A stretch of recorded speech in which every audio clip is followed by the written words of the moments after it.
बुलेटिनच्या सुरुवातीला पहिली बातमी नाशिकमधून। नाशिकच्या सातपूर परिसरात बिबट्याची दहशत पसरली आहे। ध्रुवनगरमध्ये बिबट्या घुसल्याने एकच खळबळ उडाली आहे। इथल्या नागरिकांमध्ये यामुळे भीतीचं वातावरण निर्माण झालंय।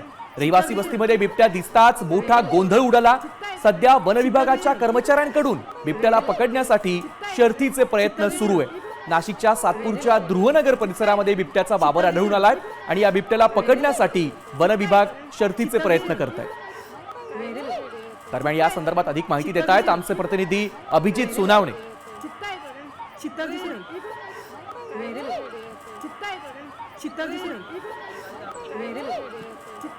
आपण ही जी दृश्य आता सध्या बघतोय, एक जेसीबी ज्या ठिकाणी बिबट्या लपला असण्याची शक्यता आहे त्या ठिकाणी आता जी झुडपं होती ती जेसीबीच्या सहाय्याने पूर्णपणे आता ती बाजूला करण्यात आलेली आहे आणि त्याच ठिकाणी बिबट्या लपला असण्याची शक्यता आहे त्या झाडाझुडपांचा आधार घेऊन। त्यामुळे आता वनविभागाच्या टीमने त्या ठिकाणी आपलं लक्ष केंद्रित केलेलं आहे आणि बिबट्याला पकडण्यासाठीचा पिंजरा देखील आता याच ठिकाणी आणला जातोय। हा संपूर्ण परिसर आपण जर बघितला तर दाट लोकवस्तीचा असा परिसर आहे, मात्र मध्ये काही मोकळे भूखंड आहेत, त्यामुळे त्या ठिकाणी मोठ्या प्रमाणात झाडं झुडपं आहेत आणि याच झाडाझुडपांमध्ये बिबट्या लपल्याची शक्यता व्यक्त केली जात होती। त्यामुळेच आता वनविभागाने ज्या ठिकाणी हा बिबट्या लपलेला आहे त्या ठिकाणची झाडी जेसीबीच्या सहाय्याने पूर्णपणे बाजूला केलेली आहे आणि आता बिबट्याला पकडण्यासाठी शर्थीचे प्रयत्न वनविभागाकडून केले जात आहेत। मी बाजूच्या दृश्यांमध्ये जर आपण बघितलं तर जेसीबी ज्या ठिकाणी आपल्याला दिसतोय त्याच ठिकाणी